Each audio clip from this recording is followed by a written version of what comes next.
আসসালামু আলাইকুম বন্ধুরা, অন্যান্য দিনের মতো আপনাদের শহীদ ভাই চলে আসলো ফেসবুকের একটা টিপস বা বিষয় নিয়ে আলোচনা করার জন্য। তো আজকের বিষয়টা হলো, আমাদের পেজগুলো রিকমেন্ড থাকা অবস্থায় হুট করে দেখা যায় যে আপনার পেজটা নট রিকমেন্ডে চলে যায়, এমনকি সাসপেন্ড করে দেয়। তো এই সাসপেন্ড হওয়ার কারণটা কি সে বিষয় নিয়ে আলোচনা করব। অনেকেই হয়তো আগে ভিডিওটা দিয়েছেন, তো আমার থেকেও একটু টপিকসটা শুনুন। তো আজকে আলোচনা করবো যে পেজ সাসপেন্ড হওয়ার কারণটা হচ্ছে, দেখা যায় যে আমরা একটা প্রোফাইলের আন্ডারে যখন একটা পেজ খুলি, আপনার প্রোফাইলে কিন্তু আপনি অ্যাক্টিভ থাকেন না, বা আপনার প্রোফাইলটা যখন আপনি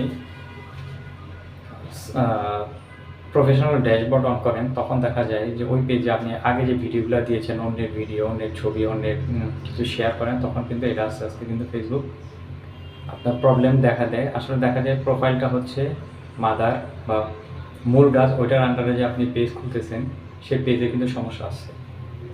তো সেই জন্য আপনাদেরকে বলবো যে আপনারা কখনো মাদার যে আইডিটা আছে সেটাতে আপনারা কখনো অ্যাক্সেস দিবেন না। তো সেক্ষেত্রে আপনার আত্মীয় স্বজন, আপনার যদি নিকট কোনো বন্ধু থাকে বা ভাই বোন, বাবা মা, এইসব আইডিতে যদি আপনারা অ্যাক্সেস দেন, সেক্ষেত্রে আপনাদের আইডিটা ভালো থাকবে, আর পেজ তখন নট রিকমেন্ড দেখাবে না। দেখেন, আমার একটা ভুলের কারণে আমার আইডিটা কিন্তু কিছুদিন আগে নট রিকমেন্ডে চলে গিয়েছিল।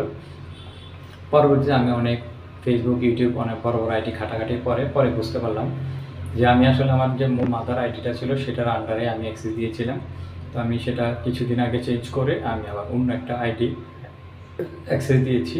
তো এরপর আমার পেজটা কিন্তু নট রিকমেন্ড থেকে আবার কিন্তু রিকমেন্ডে চলে গিয়েছিল। তো আসলে আপনারা যদি এই ভুলটা করেন, তো আসলে এই ভুলটা আপনারা কেউ সহজে করবেন না। আপনারা সবসময় অন্য আইডিগুলোকে দিতে চেষ্টা করবেন, অ্যাক্সেস দিবেন। দেখবেন আপনার আইডি অ্যাক্সেস দেওয়ার কারণটা হচ্ছে যে আমাদের আইডি যদি কোনো সময় হ্যাক হয়ে যায় বা হ্যাকার হ্যাক করে, তার পাসওয়ার্ড চেঞ্জ করে যায়, বা অনেক সময় দেখা যায় আমরা ভুল করে যাই, আমাদের যে অ্যাক্সেস দেওয়া থাকবে যার কাছে, যে আইডিটাতে, সেই অ্যাক্সেস থেকে কিন্তু আমি সব কিছু পুরো নিয়ন্ত্রণ করতে পারবো।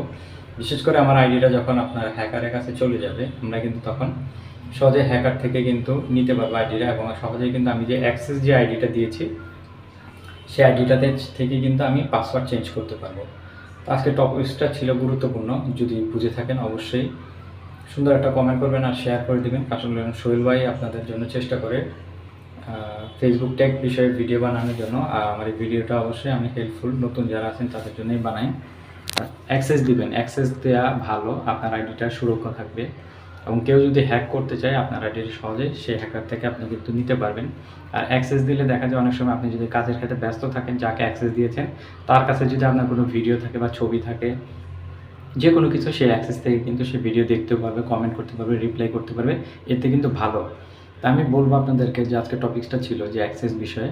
তো অবশ্যই মাদার আইডিকে দিয়ে করবেন না, আপনি অন্য কোনো আইডিকে অ্যাক্সেস দিয়ে রাখবেন, সেটা কিন্তু আপনার জন্য ভালো থাকবে।